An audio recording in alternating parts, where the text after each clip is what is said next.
Yeah, my name is Steven. You're muted. Your mic is muted. Okay. Oh, sorry. My name is Steven Ogutoyinbo. You're welcome to another conversation, the Bold Conversation with Steven Ogutoyinbo.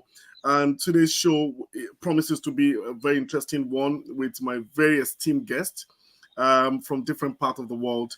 And I'm so very grateful I'm so happy and excited having this very profiled guest on the show. But before we start, we will just go for a short commercial break by Zenith Bank, and we'll be right back.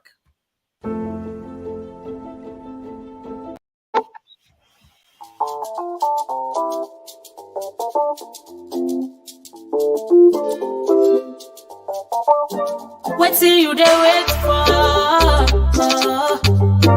You no need to stress at all, at all. Say if I don't think for us, make we dolly they go, even small picking, mommy, daddy, take a life for you. We are blue to Comaro, Sisi Eko, I beg no they slow. Sunny bank better life promo, you done there for you. What see you there wait? The Zenith Better Life promo season 2 is here, and it's bigger and better. 20 lucky customers will win 150,000 naira each every 2 weeks between now and January 31st, 2023. To participate, simply open a Zenith Bank account and maintain a minimum balance of 5,000 naira. Request, pick up and activate a Zenith Bank debit card, virtual or physical. Download and register on the Zenith mobile app or sign up for the star 966 hash easy banking service, and you could qualify to win. For more information, visit www.zenithbank.com/betterlife. Experience the better life with Zenith Bank. Zenith Bank, in your best interest.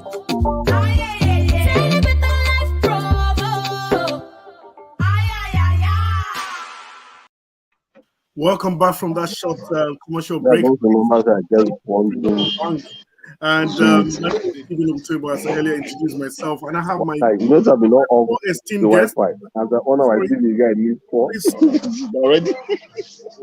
Sorry, Ambassador Eno, Dr. Ambassador Eno, can you please mute your mic, please? Okay, like I said, we're going to be discussing very essential, very interesting conversation today. But I'd like to give it up to our guests who are in the house today. I'd like to start by introducing my first esteemed guest. Let's give it up to the veterans in the house. And I'm so excited having her here. Debbie, would you like to introduce yourself? And let's see if you still have the value, if you still have the African vibe. Would you like to introduce yourself in Yoruba? Let's see if you still have the vibe of remembering home. Okay, you have the floor right now.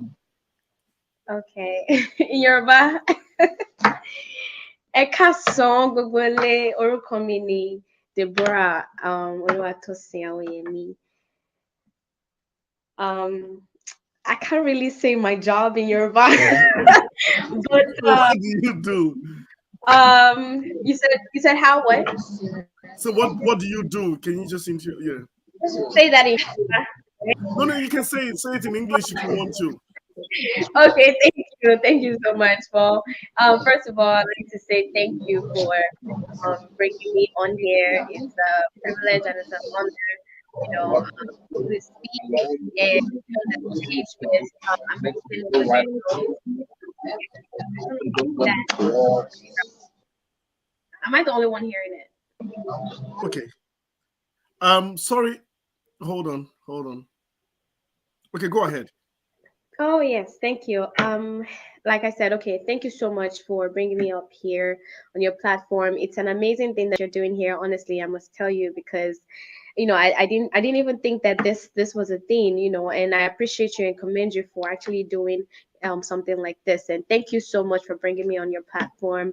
My name is Deborah Awoyemi, and I am a sergeant in the United States Army. And in the Army, I'm a automated logistics specialist. And as a automated logistics specialist, we deal with parts and basically work in the warehouse. It's like we call it the SSA, supply support activity.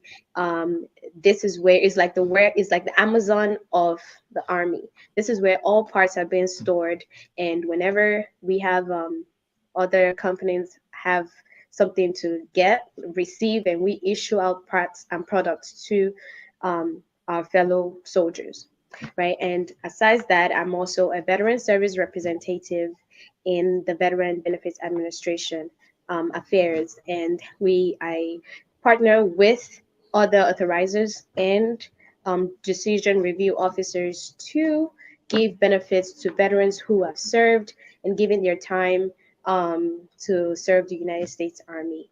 So that's basically summary about what I do. All right. Thank you. All right, thank you so much, Debbie, for that awesome introduction.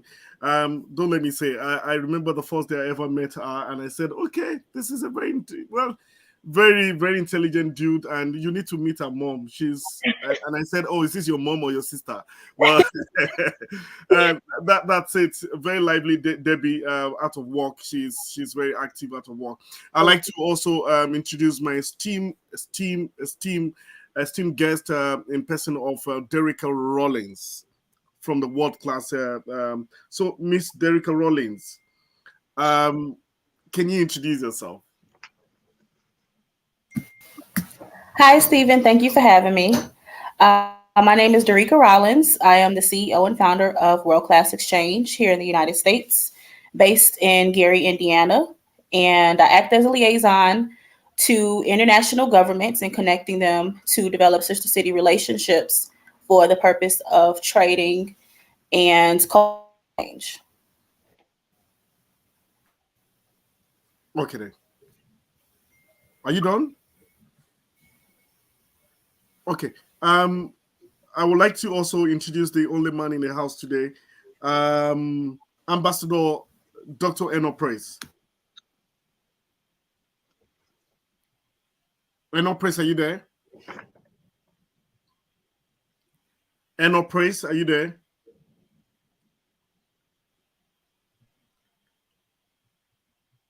Hello? Is Eno Praise there? Hello, can you hear me? Yes, we can hear you. Go ahead. Okay, sorry. Apparently, I'm in Nigeria and the network is crazy, as you can all know. just introduce. We'll bear that with you. Just introduce yourself. Who is Eno? Okay. Okay, great. All right, nice to meet all of you. My name is Eno Praise, a brand strategist, global citizen. I'm a royal advisor to the Sheikh of Sharjah in the UAE. I'm a business person, and I also gather CEOs across the world to do business. Basically, that is Eno Praise. Okay. Thank you so much. And I'm so excited, like I said, having these great stars, 4 great stars in the house. Can we mute our mic if we're not talking? The first question goes to Debbie.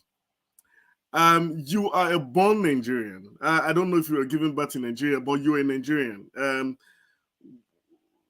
Do you think young people who are diasporan, either born here or not born here, do you think they will contribute towards African economy, the GDP of Africa? Do you think they have the pivotal role to play in economical development of Africa? Absolutely. Yes, I was born in Nigeria, born and raised in Nigeria, actually. What part? In Lagos. I grew up in Lagos. Okay. And I would say that yes, you said that what part do we have to play, right? Or what role do we have to play? What role? Yeah. Yes. I feel like we play significant role. Africans in diaspora that are not currently in Nigeria and we are over here, I feel like we have better opportunities and we have an upper hand at making things better in Nigeria. Us not being there, me not being in Nigeria does not mean that I cannot impact or I cannot still still be a part be a part of the growing factor, or to Nigeria, right? So let's take for example, I have a sister of mine who is currently in the United Kingdom, right? She doesn't have to be physically in Nigeria to be able to impact on the less privileged that she is currently, the organization that she's currently running in Nigeria. She's in United Kingdom, and she's able to impact immersively in the lives of those kids that have no parents, right? So I feel like us being there or not, the government hasn't even provided the means for the youth in Nigeria to be able to do things that they want to do. Because a lot of people have, I'm very sure a lot of people have so many ideas, and they have so many they have knowledge in which they want to impact the country, but they don't have the resources, they don't have the means to be able to do all of these things. Us being in United States or United Kingdom or Canada or anywhere out of the country, it has given us the means and a higher potential to be able to impact in Nigeria.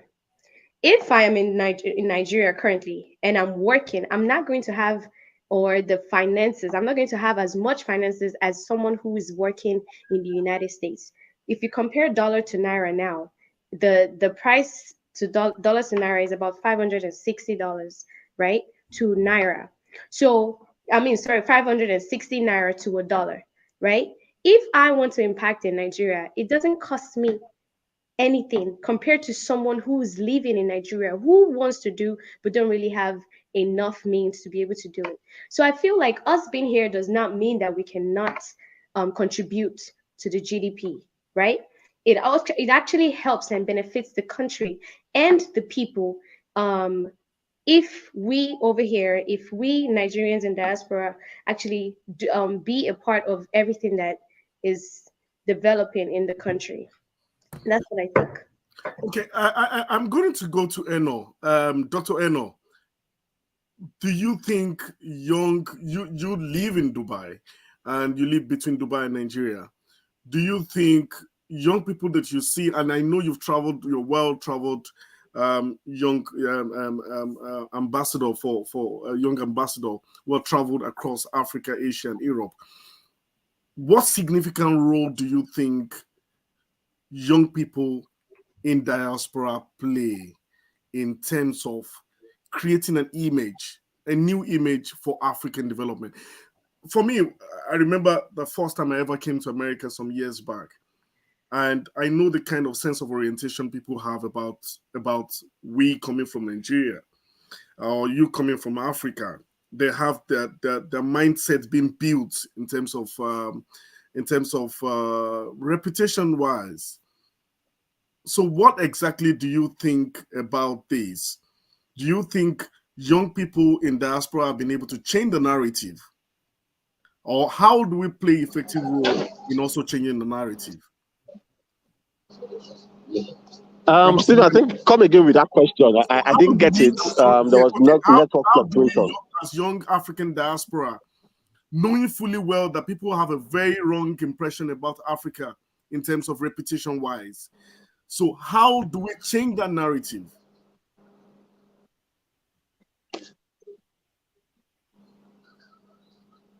Did you get me? Ambassador? Yeah, I got you. So how do we change the narrative? Can you hear me? Yes, we can hear you. Go ahead. Can you hear me? Yes, we can hear you. Okay, great. So it's very important that we understand perception. Like they will say, perception is reality. What people see is what they take. So I'm going to use myself as an example. Over the years, I mean, we've been doing branding. We've been talking about the new Nigeria, a whole lot about the new Nigeria. Now, the new Nigeria does not start with the nation as a whole. It starts with the individuals. So it has to be an individualistic approach to this. So we started off heading to the UAE to have our events. Now, over the years, we've had events in different African countries. What we were trying to do was to build perception and build a brand for ourselves, to the extent that when people see us, they still don't believe we are Nigerians because of antecedents that of the things we've done. Now we started off in I didn't get that. Go ahead. No. Go ahead. Okay, we started off in 2014. We started off in 2014, 2012 to be precise, when we've had our first event outside of Nigeria, and it was in Ghana. People asked, "Why are you doing your event in Ghana? You're Nigerians." And we told them we're trying to build a perception for people to see what Nigerian people can actually do, and a true Nigerian. Now, in that event, even though it was small, we had the former president of Ghana and two other former African presidents. They were present at the event, and they were satisfied to see the outcome of the event. We grew from 2012 till 2020. Now, in 2020, we decided that we're going to have an event in the UAE. How that was going to happen, we didn't know. And then COVID struck. So in 2021, we had our first event in the UAE.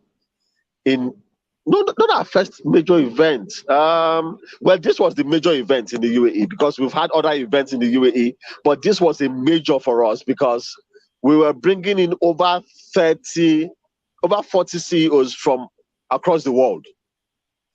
Now, the question is, how will two Nigerians gather over 40 CEOs from across the world for an event that they are not even sure it will happen?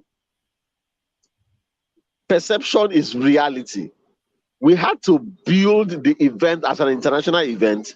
We didn't even show ourselves forward as the organizers until the day of the event. So when people came out to see us, they were shocked that we are actually Nigerians doing this, because the branding was not a Nigerian brand. It didn't look like a Nigerian brand. We had to give it a global touch. Now, it was in that event that we met with the office of the Sheikh of Sharjah. Sharjah is one of the Emirates in the UAE. And the Sheikh was surprised that Nigerians were the one pulling this up. It was in that event we got the appointment as royal advisors and project managers when it comes to African affairs for the office of the Sheikh. So what I'm trying to say is, build yourself, differentiate yourself from what every other person is doing as a Nigerian. Whenever we step out and people begin to talk bad about Nigeria, the first thing we tell them is, no, don't say that, irrespective of who they are. We tell them, don't say that, because you do not know who a true Nigerian is. You must have had your experience with other Nigerians, but listen, Nigerians are hardworking, Nigerians are full of integrity, Nigerians are pure, Nigerians are honest. And then we begin to change the perception. But if we keep quiet, they will still live with that perception that Nigerians are bad people. So it boils down to us as Nigerians that are in the forefront to begin to speak up when people begin to say bad things about Nigerians. All right, thank you so much. I'll stop there for now. All right, thank you so much, Dr. Price. I want to go to Derrick Rollins. There's a project far back some years back. The U.S. Indianapolis, the Gary city were having a project to do with Lagos State, which was the sister city agreement that was signed with Lagos State. For me as a person, I didn't have the information about that there was like a knowledge-based transfer between the two cities. There's a key partnership between the two cities where they can transact business. What's the significant role those years, some years back, when you had that sister city agreement with Lagos? And for now, we're trying to revive the sister city agreement with Lagos and Gary, which is Indianapolis. Do you think this is going to this is going to also give an add up to the GDP for Nigeria in terms of economic growth? Derreka, are you there?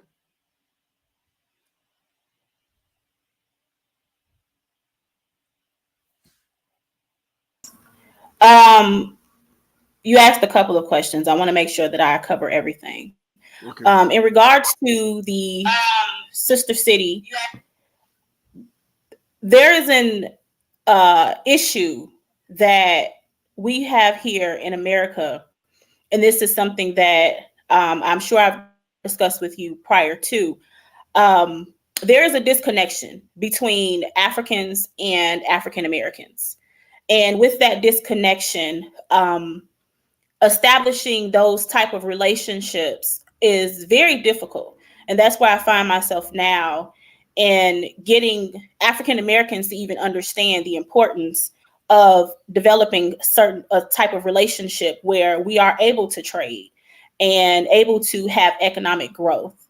So right now, what I would say is that there has to be strategy as cultural barriers being broken and understanding the importance of why trading and having certain relationships is important.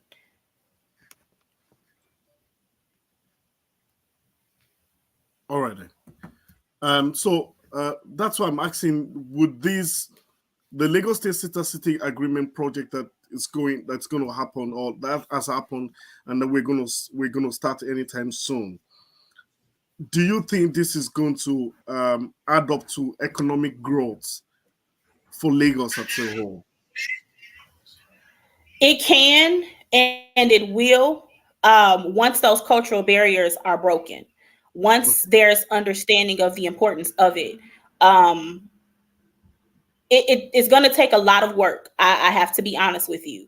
It will take a lot of diligent work between people like myself and you and the guest here, in doing the work and in educating people on the importance of international relationships and developing relationships with the continent of Africa as a whole.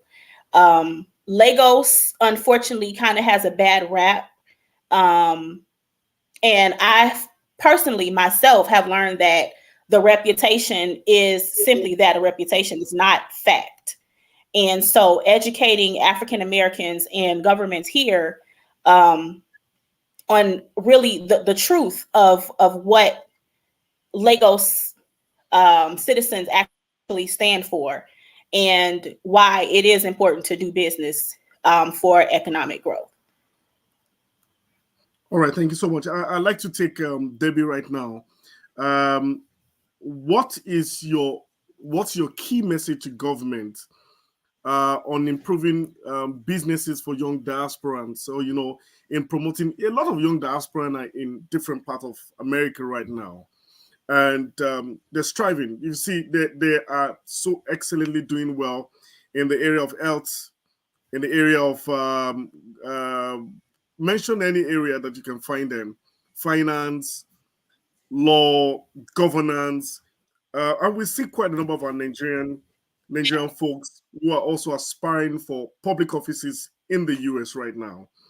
So, how do you think our government now? A lot of even Nigerian government don't even know some people. Some of the, somebody makes, okay, like you as a person, I can tell you that you don't even know the name of your local government chairman. Yes or no? It doesn't know you. But if you hold a public office today, they will look for you. How do we begin to hold our government accountable in terms of embracing young Nigerian diasporan or African diasporan who are here and who are doing excellently well? You as a person, what is your key advice to Nigerian government?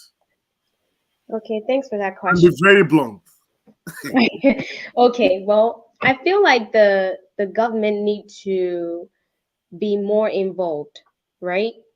As a parent, because I'm a mom, I cannot see my daughter excelling at something and I would not recognize that. I can't see her doing what she's doing and growing and developing, and I'm not going to acknowledge that, right? So I feel like the government, they're our parents, right? They are supposed to see and acknowledge these things. This is their responsibility as government. They're not as involved as they should be in concerning the issues pertaining to the government. I mean, pertaining to the citizens. If they were very involved, it wouldn't be a problem knowing or being able to identify Africans in diaspora that are doing good or doing excellently, right? I feel like it is selfish for government to just sit up there and not know what's going on down here, right?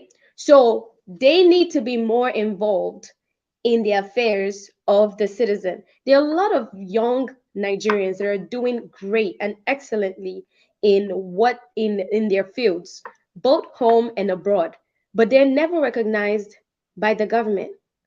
They don't get that recognition they're supposed to. That's because they don't even care. They don't even care that the healthcare system is not working. They don't care that people are dying every day because of bad roads. So how would they even have time to think about the ones that are the things that are actually good or the positive sides of things, right? So I feel like they should be more involved in the affairs of the citizens and actually do better and encourage the citizens and those ones that are actually doing good home and abroad. I feel like they need to be more known and recognized for their achievements. I can hear you. I think you're muted. Thank you so much. They need to be more recognized for their achievement. We'll go for a short commercial break and we will be back after this commercial break.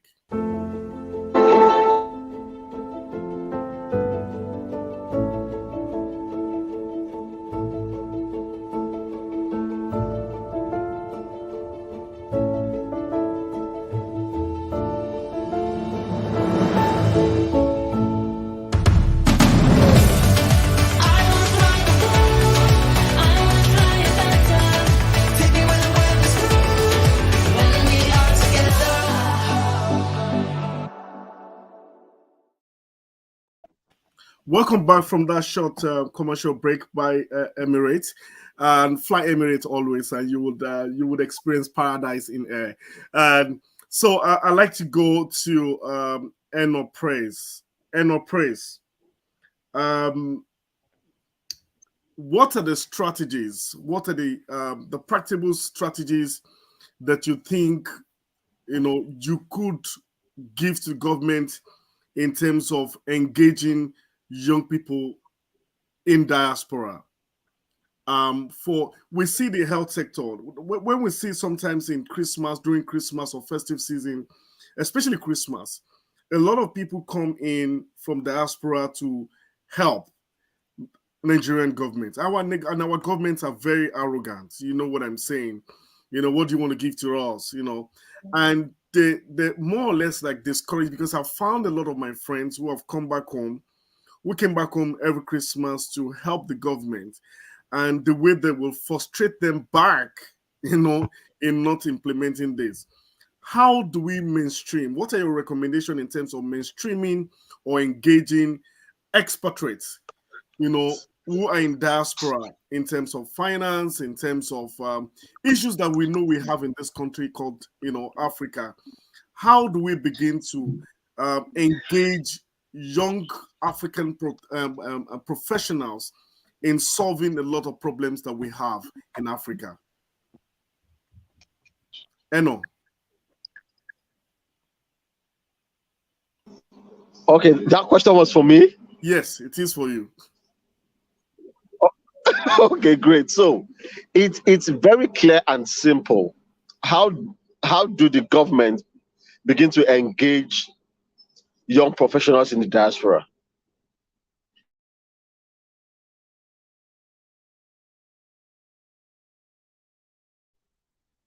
Eno, I guess we're having technical issue with Eno. Can you hear me? Yes, we can hear you now. Go ahead. Okay, great. So, like I will always say, it's a clear, simple thing to do. Let's look at the different sectors that we need help in. Apparently, every sector, let me bring it down to Nigeria. Every sector in Nigeria needs help. The only thriving sector in Nigeria right now is politics. That is the only thriving sector. Every other sector needs help. Education, health, transportation, agriculture, every other sector. And we have enough professionals in the diaspora that are doing well.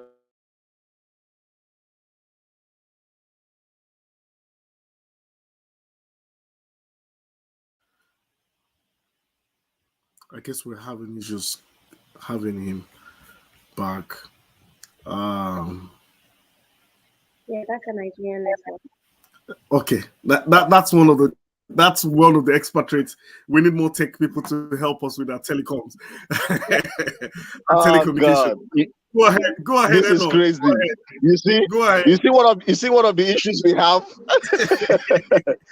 Go ahead. It's crazy. So we have professionals in every sector in the diaspora. What I think the government should do is call for a stakeholders meeting.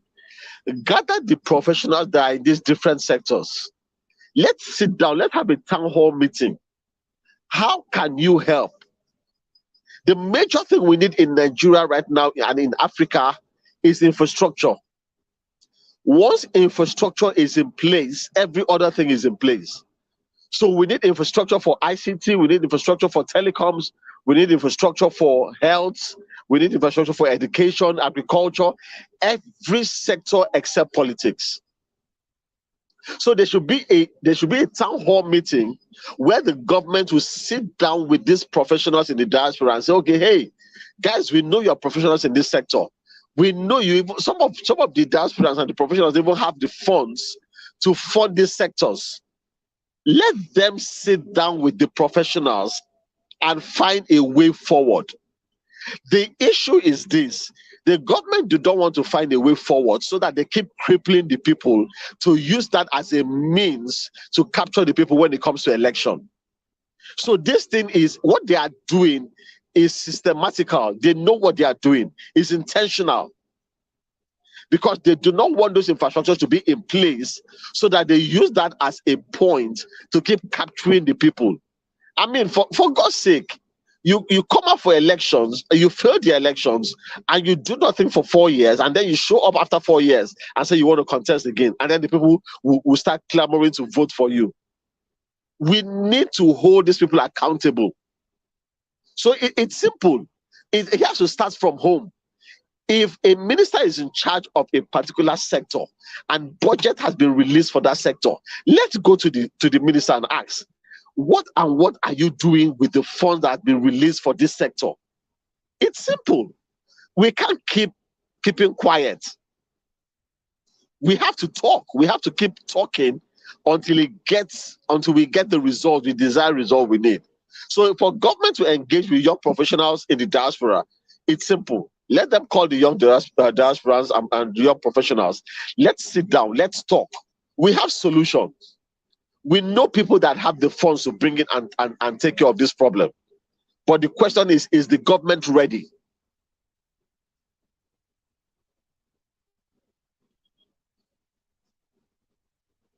Well, the government are not ready. That's why they are not ready. Yeah, that's why they're holding your internet down. They are not. Okay. Yes. That's why they're holding your internet down. I'm going to call... hold on with that thought.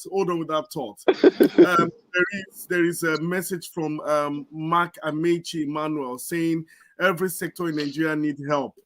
Needs help, including the political sector themselves. PDP, APC, you need help. The thing is, these people are considered unnecessary because the leaders don't want it. This help would render them will render them useless. So for me as a person, we know that most of all these guys are not really working. But how do we measure governance? and I need to give this to Derreka. How do we measure success in governance? What yardstick can we use to measure success in governance? Okay, so I can speak for the U.S. I worked for the local planning and redevelopment department for 2 years, and we worked on the comprehensive plan for the city of Gary. And that comprehensive plan, it spells out what we plan to do for the next 10 years. And with that plan, it invites business owners and investors to align themselves with the plan for the city. And that was based on what the citizens said that they wanted to see for the future of the city. And once it was done, there was nothing else to follow up on it. So as citizens, we must hold them accountable as to what is spelled out within the plan. And as we hold them accountable, we are able to measure what's in the plan and in alignment with what we see being done within the city or whatever location you are. And that's how you would measure the effectiveness of those governments, by legal documents such as a comprehensive plan and what the citizens have said they wanted. So I would say, to answer your question, I would say that you measure the governance by what it is that they said they were going to do, hold them accountable for that, and be able to see if it's in alignment with what they said and what they actually do towards the end of their term. Thank you so much. We have a very, very important special guest in the show today, which has joined us. We have Jermaine. Jermaine is the Senior Special Advisor to the Governor of Lagos State on Diaspora and Foreign Relations to the Governor Sanwo-Olu. He said, we are listening and we're ready to work with the diaspora for a greater Lagos. Let's organize the stakeholders meeting with professionals who would like to work with us to develop Lagos State. We're ready. Mr.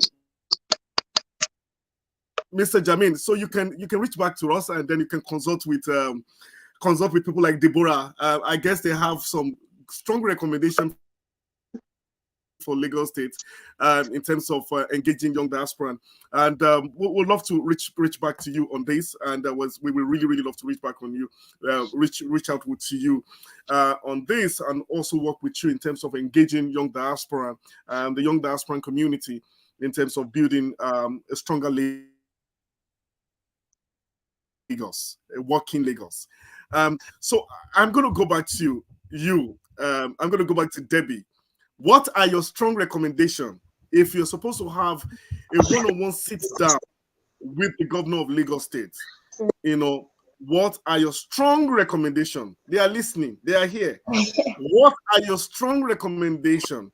And I think that Mr. Jermaine will also take this to the Southwest governors and most of all these government officials. So what are your strong recommendations for them in terms of engaging young people in diaspora, whether we like it or not, take it or leave it, in every sector in America, healthcare, ICT, Nigerians or Africans, young Africans rock it down in terms of they have a larger share in terms of expertise in all these sectors. So what is your own strong recommendation? Don't dilute it. Roar. Okay, so personally, I feel like the reason why young Africans in diaspora are succeeding in countries like America is because we have policies in place, right? There are good roads, electricity. Like look at my connection, for example, and compare it to the other guy. Like there's there are a lot of things that can actually make us succeed, right? As young Africans. I can say that I want to start up a business now. The government has made it very, very, very easy for us to actually be able to do things like this in setting up our companies. If I have to set up a company or start up a company in Nigeria, I know that it would cost me an arm and a leg, right? There's no favorable policies in place, right? Let's take, for example, tax credits. right? People that pay taxes in Nigeria don't get the credits that they're supposed to. They're not, say for example, all the things that we use or all the benefits that we get from paying taxes here, it's enormous, right? And I can say that so many people have gotten back their taxes from last year. But in Nigeria, we don't have something like that in place, right? If we have so many policies in place that would help young Nigerians from diaspora or Africans from diaspora to come in and help the government, and without no problems, right? That's security as well. If we have good security in place in Nigeria, right, it would be easier for diasporans to come and set up business and also work hand in hand with the government. For one, I am scared to go back to Nigeria because there are a lot of things happening. People go back home and they end up not coming back to America because they're dead. And that is because they probably got kidnapped or got poisoned or got killed or one thing or the other, because everyone in Nigeria now, they're hustling. And they hustle for money and they hustle for your life as well. If you don't give them, you get killed.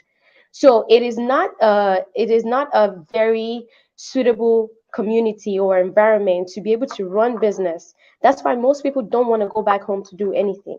So if we have all the security measures in place, so that we can come and actually establish our businesses and do all of that, it will be easier to work with the government to be able to do all of this. If I have a business idea in mind, and I tell the governor, for example, sir, this is what I have to do, but these and this are the things that are hindering me from getting this done, right? If he's actually able to provide the means and make it easier for me to set up and start up the business, then why not, right? A lot of banks, for example, if I live in Nigeria and I have to get a loan from a bank, sometimes the banks will tell you, or you need to have like a capital, or like, say for example, I want to start up a business. They would tell you you need to have 20 million naira in your account before we can trust you enough to give you what you need to start up your business. It's not favorable for anyone who is, aspiring to do anything, right? The country does not condone, it does not give you the leverage to be able to do what you want to do. So I feel like the country needs to be flexible and not be too rigid with how they do things, and also not be stubborn. Bring it down a little bit, right? So that they can communicate with these people, because they think that we don't know what's up. We're not there. We're not in their little political caucus, right? So we shouldn't have a right to speak or a right to be able to explain so many things, or to be able to tell them what we need as citizens, right? So I feel like if they're able to listen and see what the citizens need, both home and abroad, right, it will be easier to be able to get all of these things achieved and done in a very, very, very quick time. Because when young Nigerians know that, oh, these people are ready to put money and also ready to listen to us, we get things done like this real quick, right? So I just feel like they need to listen, be more open, and listen to us, basically, so that we can table everything that needs to be done, and don't be stingy with with our tax money. Everything that we paid for and everything that as taxpayers and all of that, I feel like you need to release the money so that infrastructures, buildings, and companies, and employ people so that they can have jobs, and we can see the main reason why we're actually paying for all of these taxes, right? So I just feel like that's all they need to do in order for us to be able to work hand in hand. That's it. Thank you. Thank you so much, Debbie. Before we start reading the comments that is rolling in, we'd like to go for another short commercial break, and we'll be right back after that short commercial break.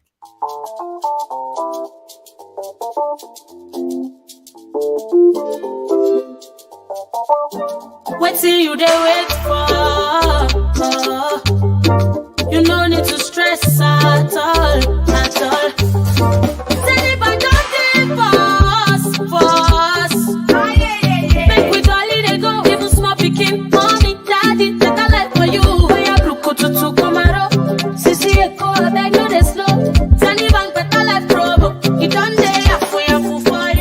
see you there with. The Zenith Better Life promo season 2 is here, and it's bigger and better. 20 lucky customers will win 150,000 naira each every 2 weeks between now and January 31st, 2023. To participate, simply open a Zenith Bank account and maintain a minimum balance of 5,000 naira. Request, pick up and activate a Zenith Bank debit card, virtual or physical. Download and register on the Zenith mobile app or sign up for the star 966 hash easy banking service, and you could qualify to win. For more information, visit www.zenithbank.com/betterlife. Experience the better life with Zenith Bank. Zenith Bank, in your best interest.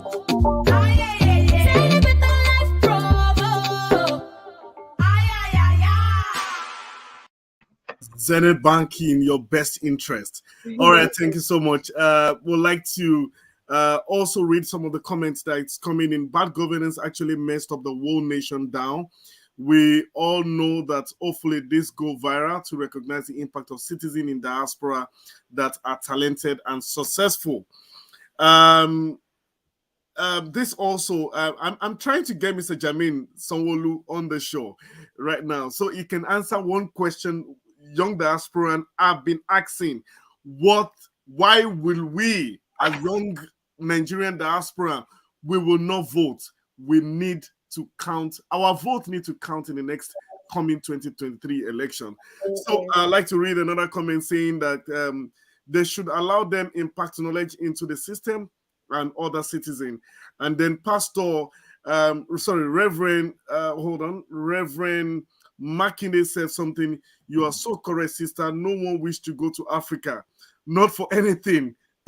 It's terrible. Those in power are not thinking of the masses. As a matter of fact, they are giving enabling environment to evil. And also, he now said, where there is no light, thieves can come and have a free day. There is no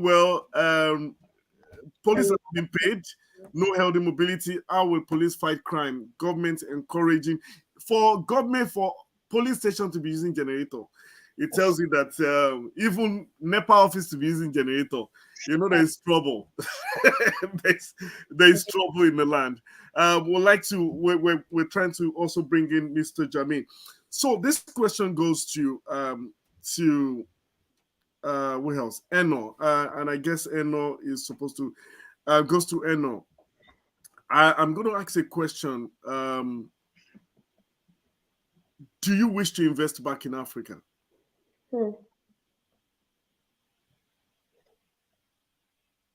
No. Okay. If he's not ready, let me just have you, Deborah. Does it ever come across your heart to invest back to Africa? Absolutely. Yes, because honestly, what sector? I would say education. Right? Education, because growing up in Nigeria, right, I know what it's like to be poor, and I know what it's like to be rich. You understand? I've tasted both sides, and honestly, being poor is not a good thing, right?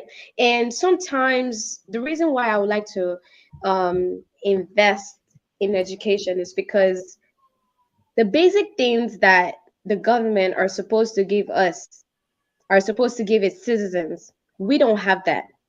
So when I see a lot of videos, I know this might sound somehow, but I see a lot of videos on Instagram where people are trying to go on an escalator and they're tripping off. And they see it as a big deal when they go to foreign countries, and and they're like, oh, look at this. But it's technology, right?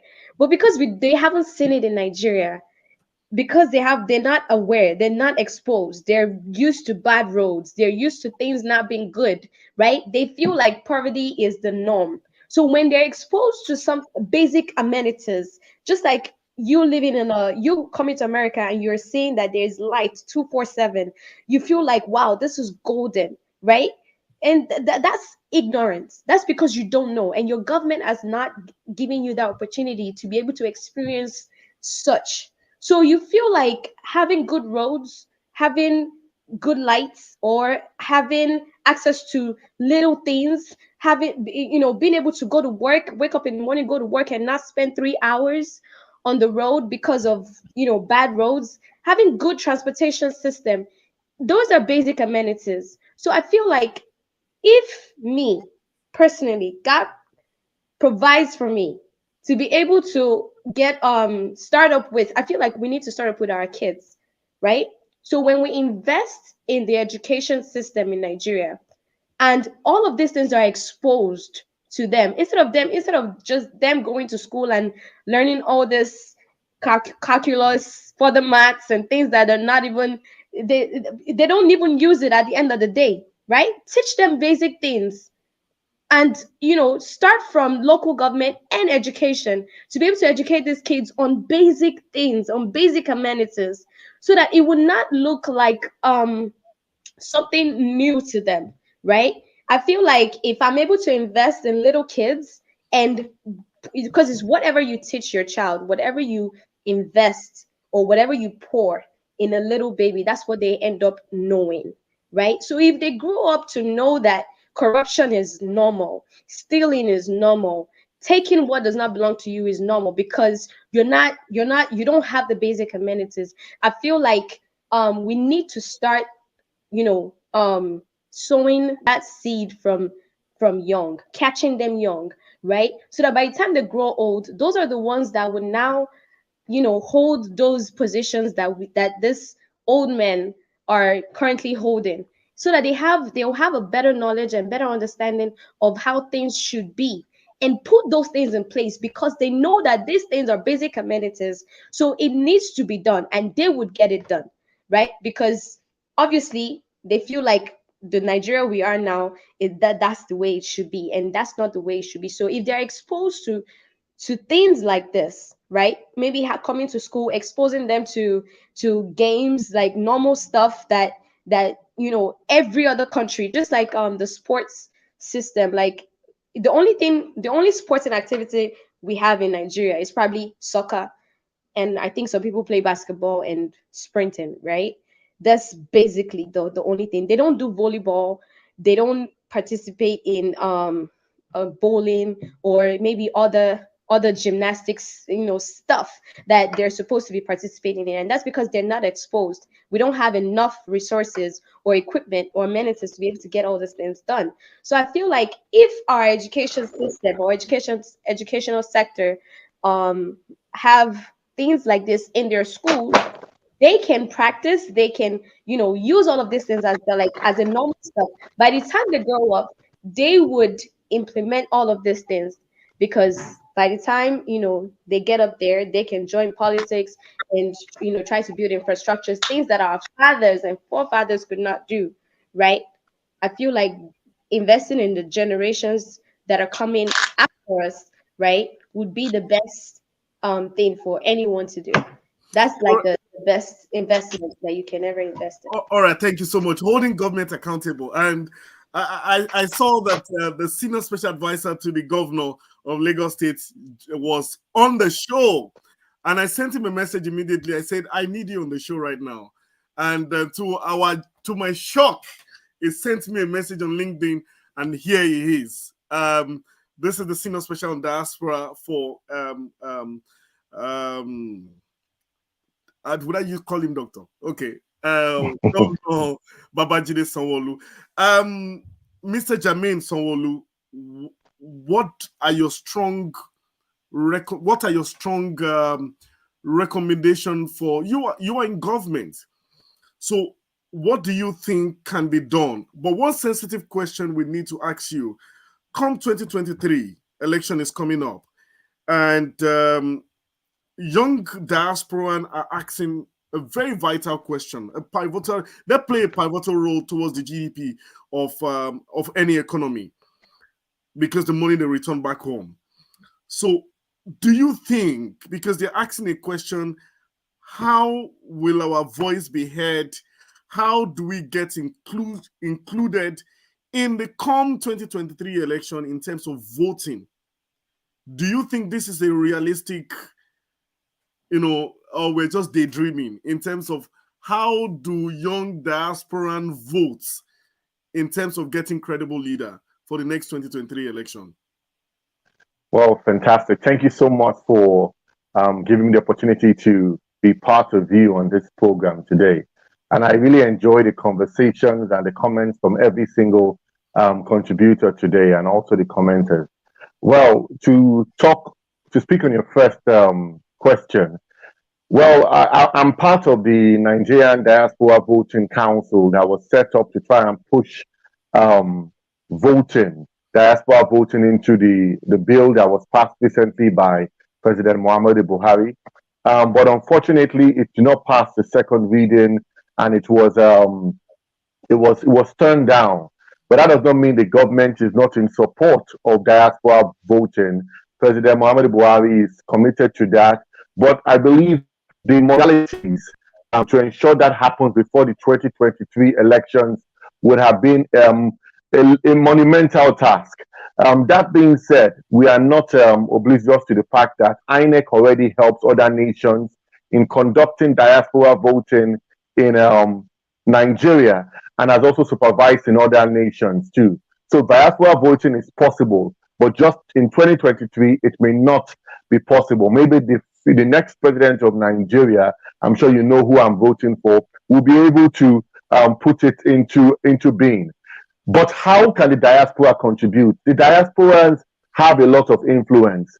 I am currently in the United Kingdom, and I'm a fresh returnee. I haven't lived in the UK for a long while. We in the diaspora can contribute. First of all, you know that we have over the past 3 or 4 years we've contributed over $60 billion in remittances. I think in 2019 it was $25 billion. And subsequent years, that's why it's becoming to that figure. And the governor of the central bank, Gordon Emefiele, said that in 2006, it was like $6 million a week that the diaspora has remitted, but now it's like $100 million in remittance. So that kind of money that we remit, we can actually channel it into the political atmosphere or political environment, and through mobilization, through sensitization, through advocacy, educating people about what good governance is, and telling them to go and get their voters' cards, and you are able to influence them on who you want them to vote for. You already influence their lifestyles by contributing to their well-being. As a diaspora, and if you're contributing money to someone, you can also advise them and tell them, vote in this direction, support this candidate. So even though you can't vote physically, you can also do that. Secondly, if you're a diasporan and you have your Nigerian passport, please get ready to come down to vote. We are, I believe, over maybe 10 million Nigerians in the diaspora, or even more. Imagine if half of that, or even 10% of us came back home to vote. I have my PVC card. I don't know if you or the ladies at the show have their own PVC cards, but you can just come to Lagos this summer, register, get your PVC, and by next year's election, you can vote. So the diasporans can really, they can actually come down and vote. I'll give an example. Ethiopia, they've had so many policies and systems in place to encourage the diaspora. I remember they had a program that said each diaspora should contribute at least $1 every single day. But they have one recently, I think in January or February, they invited 1 million diasporans, Ethiopian diasporans, to come back to Ethiopia, to come and engage, to come and do things. So imagine if we rise up and say, you know what, diasporans, let's come and vote. Let's turn the table. Let's vote for our candidate. Be it APC, PDP, ABGA, SDP, New Nigerian Party, whatever your party is that you choose to vote. If we have 500,000 Nigerians in diaspora who come back this summer, who get their PVC, and who come down next year, come June 2023, just imagine how it will tilt towards one candidate or the other in the election. So I hope I've been able to answer through those 2 points or 3, how the diasporans can contribute towards the elections. You can do so by advocacy. I can also do so by getting your own PVC if you have a Nigerian passport. Yeah, thank you so much, Mr. Sanwo-Olu. Before we round up, I want to ask Debbie one question. Debbie, are you ready? Sir, do you have plan? I'm asking Debbie, do you have plan, maybe in the nearest future, to hold a political office as a senator of the Federal Republic of Nigeria? Oh my God, that's a very tough question. Actually, I don't have plans to run for any So what's position. your plan for Nigeria? Oh, my plan for Nigeria is because I know that I mean I'm not going to down my my abilities, right? But I feel like it's so many of them up there, right? And number one, I am a minority because I'm a woman, right? And also, yes, because I feel like if young Nigerian men cannot hold some positions as a young man, what hope do I have, right? So I Wow. yes, So, that's how I Debbie, I need to say something, sir. hold on. See, people like Khadija. I don't know There if is you know hope. Khadija before. Khadija was on this show. Khadija is running for the president of the Federal Republic of Nigeria. well, Yes. awesome. That's awesome, right? But Olato, okay, let me. I'm gonna just say, and then you can come up, sir. And Yeah. but Well, I feel like there's still gonna be politics in play, right? Regardless of, I'm going to start small in the little area where I can try to help the government or the country. I'm going to start there, but trying to go head and head with these men and they don't listen, they're stubborn. I feel like if they should even start by listening to our needs first before they can even say, oh, okay, they want someone like me up there. Honestly, I'm not ready to fight that fight for it. well, Ambassador Stephen, you Go must let me ahead. just say something in the next few minutes. Well, imagine you can see that the governor is listening to you through his senior special assistant. I wasn't invited to this show, but I heard of it and I through LinkedIn and I said, let me come and contribute. We want people like you to come back to Nigeria and support. Government of Babajide Sanwo-Olu has a lot of women in their cabinet. And even someone like Governor Yaya Bello, they have up to half. So there's a lot of opportunities for women in politics. It is not as bad as people paint it to be. I want to ask you a question, Deborah. Why are the Filipinos coming to Nigeria? Why are the Lebanese coming to Nigeria? Why is the American government building the biggest consulate office in the world in Eco Atlantic in Lagos? Why is Lagos called the startup capital of Africa? Why is it the fifth largest economy in Africa? Why are people all around the world flooding Nigeria? It's because of the population. It's because of the opportunities. It's because things are going on. You earlier said that as a woman, it will be hard for you to do business. The Lagos State Employment Trust Fund has a system whereby they give grants up to 5 million naira to businesses which are 50% owned by women. So you see, we are listening, we're not just talking, and we want you to come and support the drive for the new Nigeria. Are this fund also accessible to young diaspora? Yes, if you have a business that is based in Lagos, you have a LASFA number, a Lagos State resident number, as in you have a foot in Lagos. You have a partner in Lagos who's also a woman. It's available to everyone. There are business opportunities. You can buy homes through the LSDPC or Lagos Homes. You can invest in Lagos Rides, which has rolled out up to 2,000 vehicles. So there are opportunities for the diaspora. It's not everywhere that they are headsmen or they are bandits or they are terrorists left, right, and center. People from the international community are having faith to reach out and grab the opportunities in Nigeria. How much more we the diasporans, which have affinity to our motherland? Let's believe in a new Nigeria. Let's believe in a greater Lagos. Let's come down against all odds. We can provide the security for you if you are a bit concerned. We are here. My office, Diaspora and Foreign Relations, is there to support you as diasporans. And finally, as I close, I think the man, someone said, I think Eno Praise, he said that we should have a stakeholders meeting. I want us to broadcast that stakeholders meeting via your platform, via multiple platforms to the rest of the world. Let's invite the brilliant minds, the best of the best, the future coming Senator Deborah, Awoyemi, and to come in, and Mrs. Mullins can actually come in. You, Ambassador Stephen. Senator Deborah. Deborah, Let's come and share ideas for a greater Lagos. We are ready for you.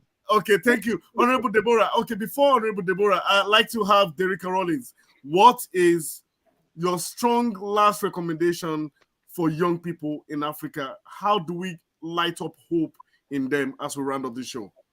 Derrick Rollins. Can you repeat that again? How do we light up hope in every young, reasonable Africans who are in diaspora?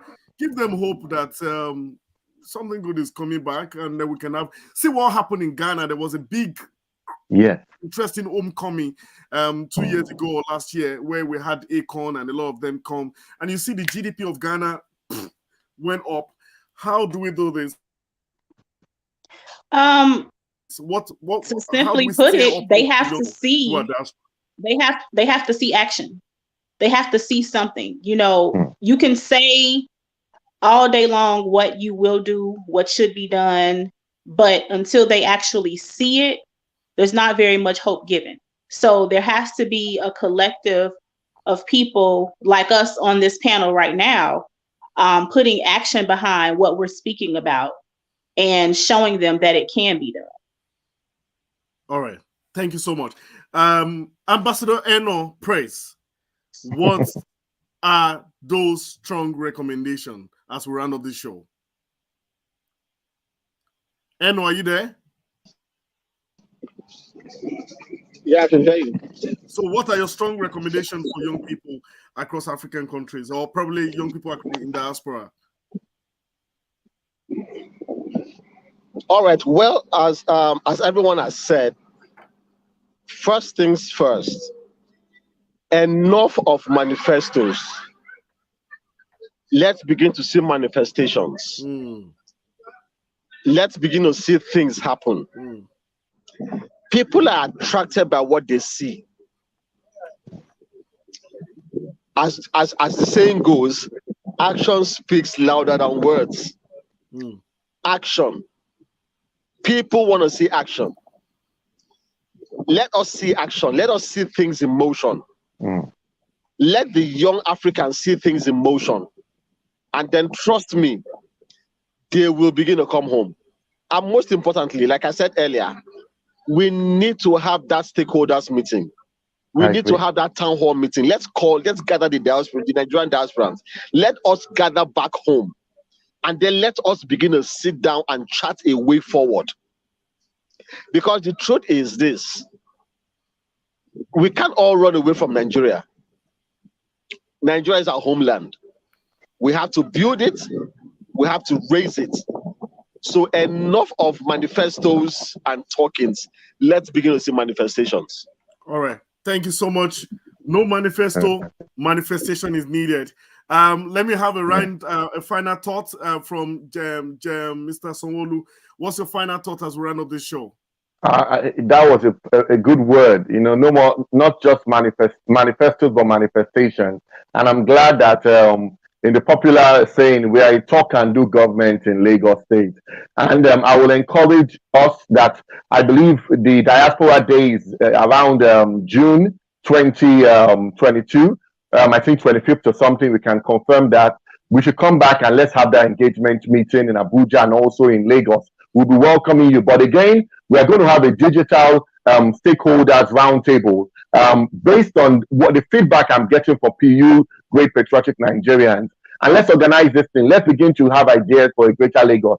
We're already doing something. You can join the Lagos State Diaspora Network by visiting lagosdiaspora.com. You can join professionals from around the world that are brainstorming or getting new ideas, collaborating with their thoughts to ensure that Lagos and by extension the country gets better. So we welcome your ideas. Please follow me, Jermaine Sanwo-Olu, everywhere. And we are part of a listening government because my leader, the governor of Lagos State, is listening. We want to engage with you. We want to hear your ideas, your suggestions, and I'm more than open to bringing your amazing ideas to manifestation in Lagos State. All right, thank you so much, Honorable Deborah Awoyemi. This title is being bestowed upon you, Honorable Deborah. Honorable.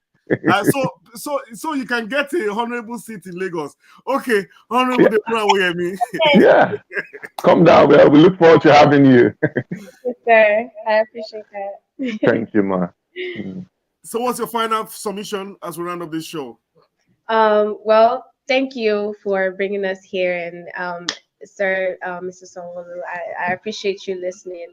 And just like everyone has said, Ms. Derreka and Mr. Ambassador Praise, I feel like the government should just be willing to listen and be willing to accept whatever it is that we say, because we're not too young, we're not too small, and we cannot be too smart for the government too. So like I feel like every idea needs to be taken into consideration, right? And when we come together, all of these things need to be put into place. And when, just like Ambassador Praise said, right, they need to we all need to come together as one and actually have a discussion, because you guys in politics and the government, you probably don't know what we need as citizens, right? And as Africans in diaspora, when we come together and able to table up all of these issues and the matters that are rising, I feel like that's just the sky is the beginning for every one of us, right? Both the government and the citizens. So if we're able to come together and talk, have the town hall meeting, right, that is just the start of something. And when we see that the government is actually willing to actually get things done, it would also motivate us to do a lot more and actually be a part of it, not just talking about it, but also being in it with every one of you. So that's all I have to say. Thank you very much. All right, thank you so much. Thank you so much, everybody, for joining us. Thank you, Dr. Babs Onobanjo from the A.D. King Foundation in Atlanta. And I'd like to say to you that A.D. King is committed in terms of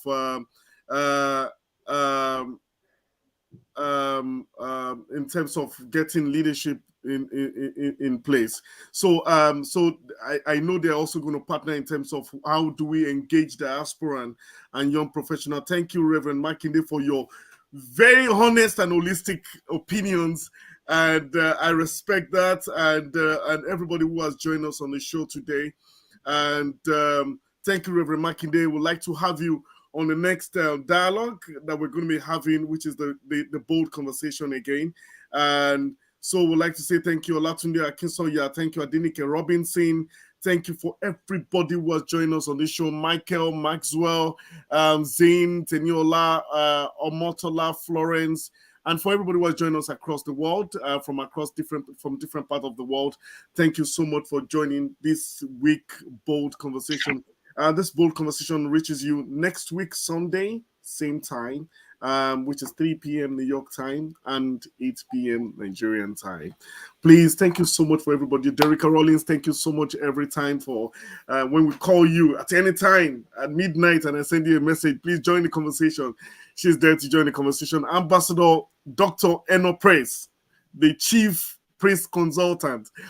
Thank you so much for reaching us, for joining us with no time. Thank you, Mr. Sonwolu, also for joining us to also give us your own states and opinion about young people's involvement in politics. Honorable Deborah Awoyemi, thank you so much. We hope to see your poster in everywhere in few years to come. Thank you so much.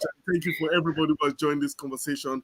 We will just round up this show again. As I always round up this show, I always believe that in a saying, and this is just like a saying every time that I round up this show, together we aspire, together we achieve, together we make great things happen. For we can, we will, and we must. Thank you, and God bless you.